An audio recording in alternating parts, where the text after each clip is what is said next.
Thank you for joining us. The Columbian is pleased to welcome a candidate for Evergreen Public Schools Board of Directors. For some reason, I wrote Vancouver on my sheet.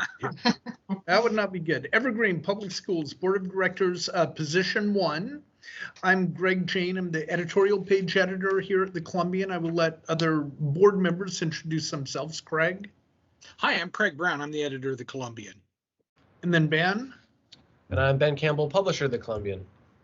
And then reporter Meg Wachnick is joining us also. She will be reporting on this, will not be asking questions in this forum, but might want to speak with you later. And before we get to Julie's introduction, and again, we are recording this. We will post it unedited on our website, our YouTube channel, for the benefit of our readers.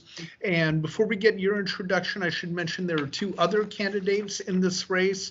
Mike Appel did not respond to several inquiries from us until just the other day when he informed us he would not be available at this time. And Raelynne Altree has not responded to multiple inquiries and also did not submit any information for the voters pamphlet. So with that, but we are pleased, Julie, that you could join us. And why don't you take 1 to 2 minutes, introduce yourself and explain why you're running, and then we'll move on to specific policy questions. So go ahead.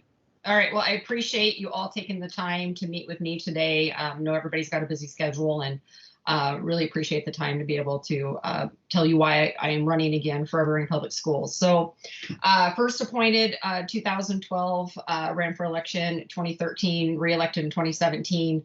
I'm really passionate about the work that I do for education. I've always been involved in youth sports, volunteering in the community for over 20 years.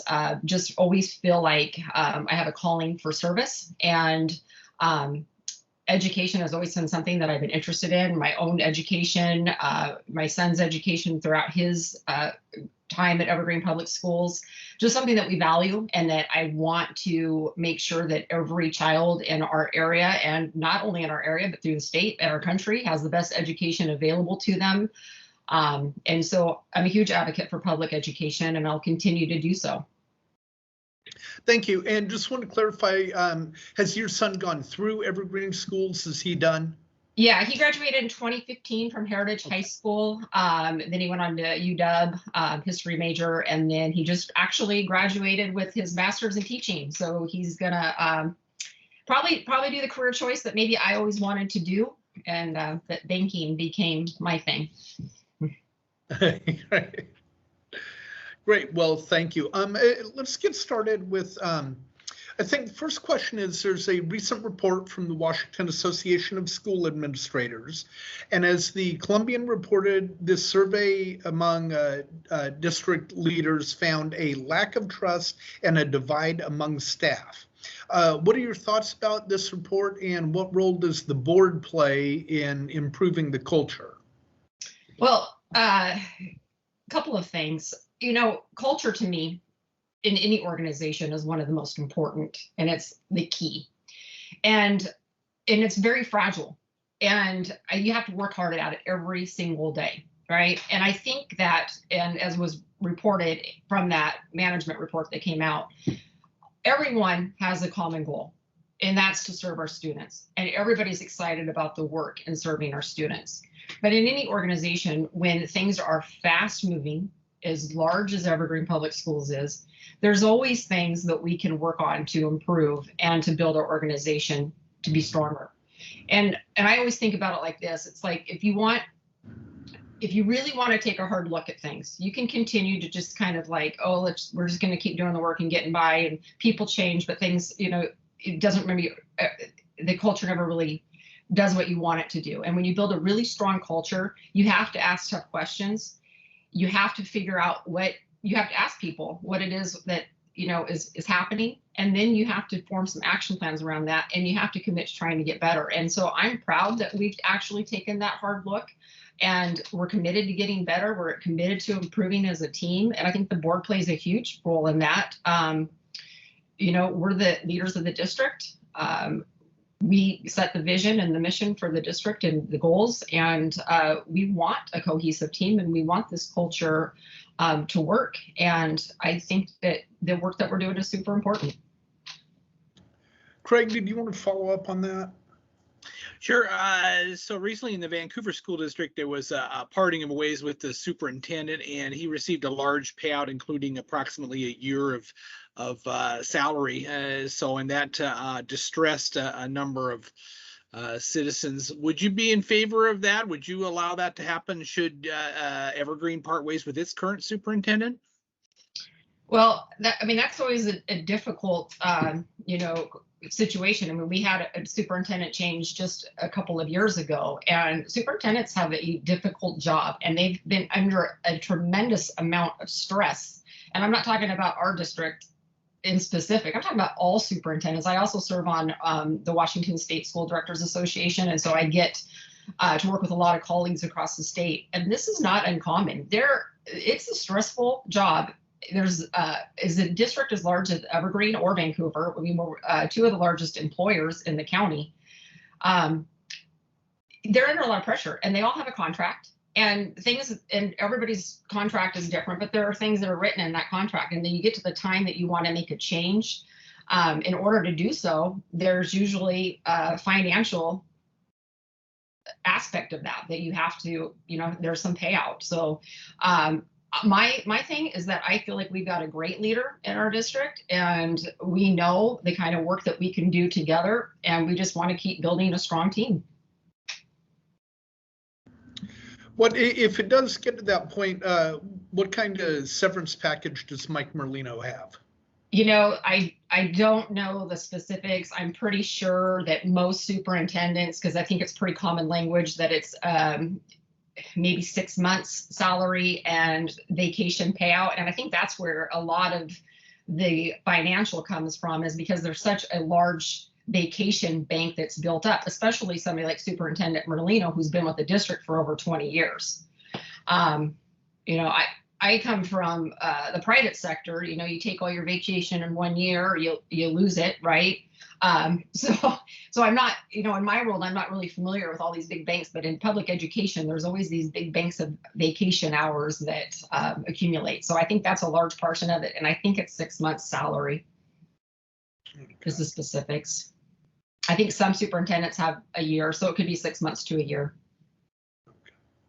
But it's a job where there's a lot of turnover. I mean, we've seen that recently throughout the country. And so superintendents, they put those safeguards in their contracts. Do you foresee it coming to that point, or is this a situation that is fixable? I definitely 100% fixable.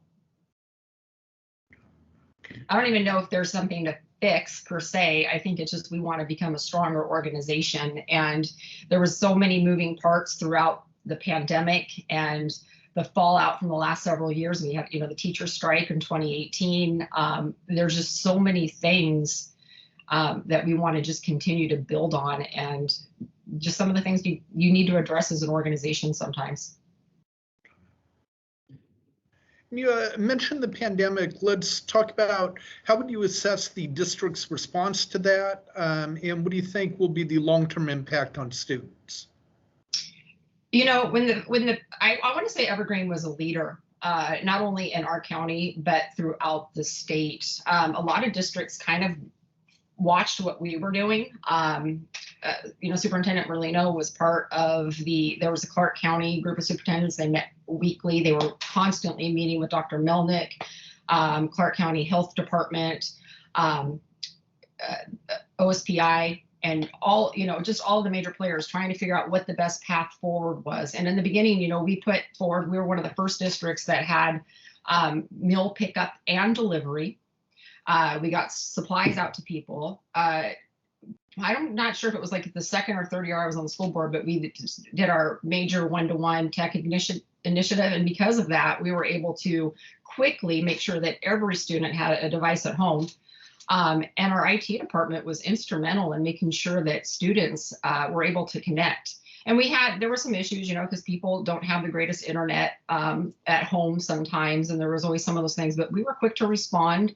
made sure that kids were connected and our staff was connected as well because they were working at home. And that's a major undertaking. I know for my own company that, that people, I worked in the office the entire time because I work in a public facing setting, but for people that working at home, it's a lot of work to get them the equipment they need. And we were able to do it for 25,000 students and all of our staff members in a quick turnaround. We got better with our online program over the summer, but there was just so many moving parts. And for us, it was really about figuring out and targeting which students needed extra supports right from the beginning of the school year. And we did in-person first with our kindergartners. We had special needs students in school at the beginning of the year in small groups. Every time the guidelines changed, because they changed a lot and they continue to change more and more, we make adjustments. And we had people back in the hybrid setting before the state said everybody needs to get back to a hybrid setting. So we were just trying to do whatever we could to support students in the best way possible. And we saw a lot of success from it. We know that not every student learns best that way. And we know that there's going to be some things that, that some students might be falling behind, but we're going to do everything we can to assess them right away and then make sure that we're getting extra supports to those students. When you say you did in-person first with kindergartners, do you mean first among local districts? Yes. Okay. Yeah. We had our kindergartners back first, and then our plan, was to get first kindergartners and first graders and second graders, and then we were watching those numbers, those county numbers, very closely, because that's what a lot of it was based on. Okay. What lessons do you think the district and the administration has learned from the pandemic? How will it change education moving forward? I think there's a lot of lessons, maybe some that we haven't even uncovered yet. But I think the main thing that I feel like, when we went to our one-to-one tech initiative and we wanted to do, online learning and have it be a tool in the classroom and not necessarily be. But there's so many things that it can do. I mean, just think about like our snow days.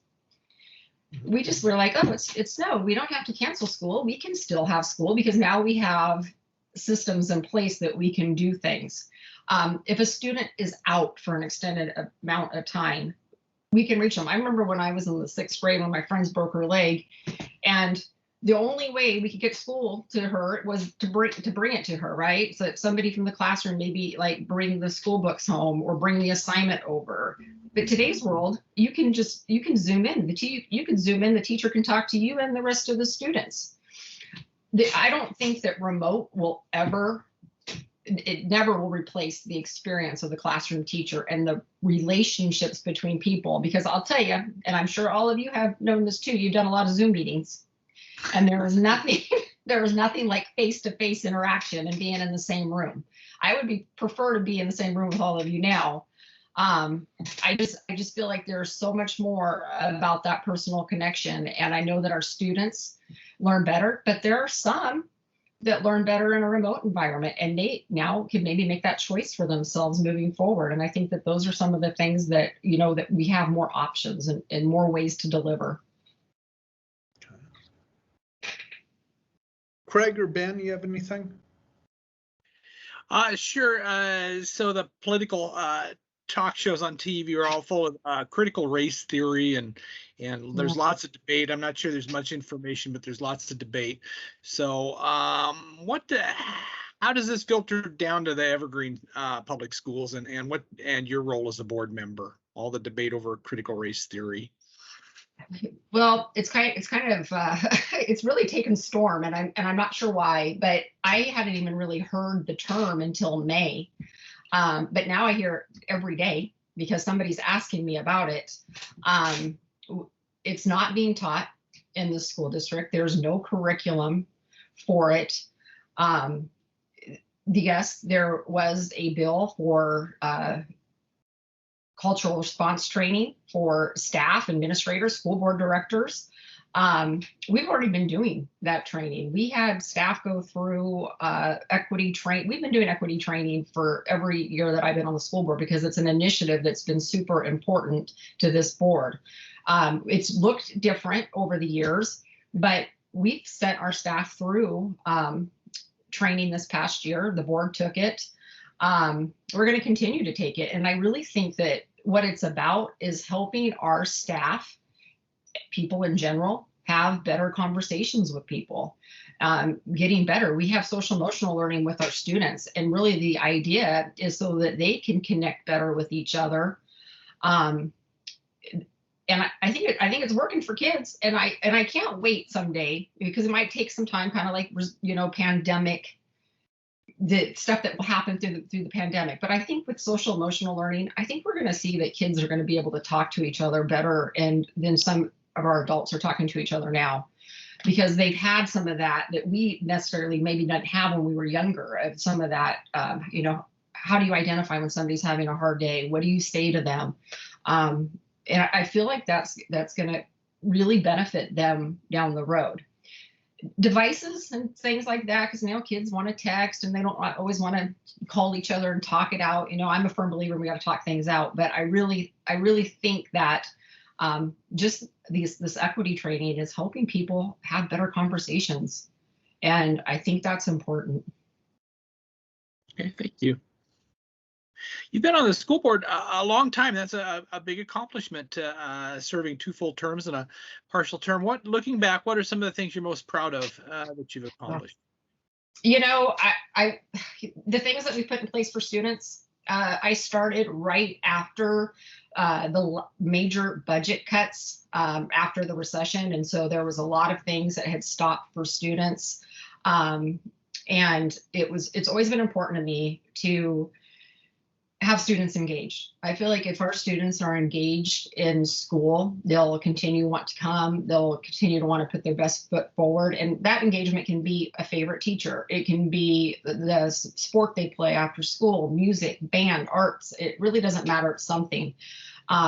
So really the work that we've done to reduce barriers around that are, you know, taking away participation fees. After school meal programs for kids.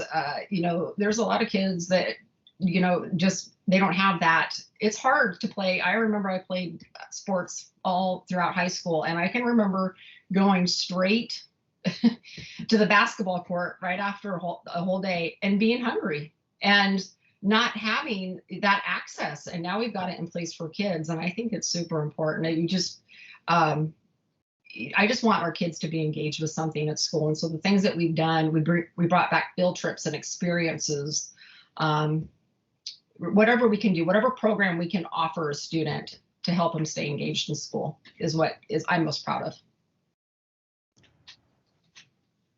Great. Well, Craig or Ben, anything else? Julie, then we'll move on. Give us your final pitch why voters should support you. Well, you know, you mentioned I've been on the school board a long time. I have experience. I know the system. I'm passionate about the work that we do. I will continue to advocate for every child in our district. And I'm committed to continuing to do the work that makes Evergreen one of the best school districts in the entire state. Great. Well, thank you very much. I'm sorry. I wish that your challengers could be here as well, but thank you for your time. Yeah, I appreciate it. Thank you very much.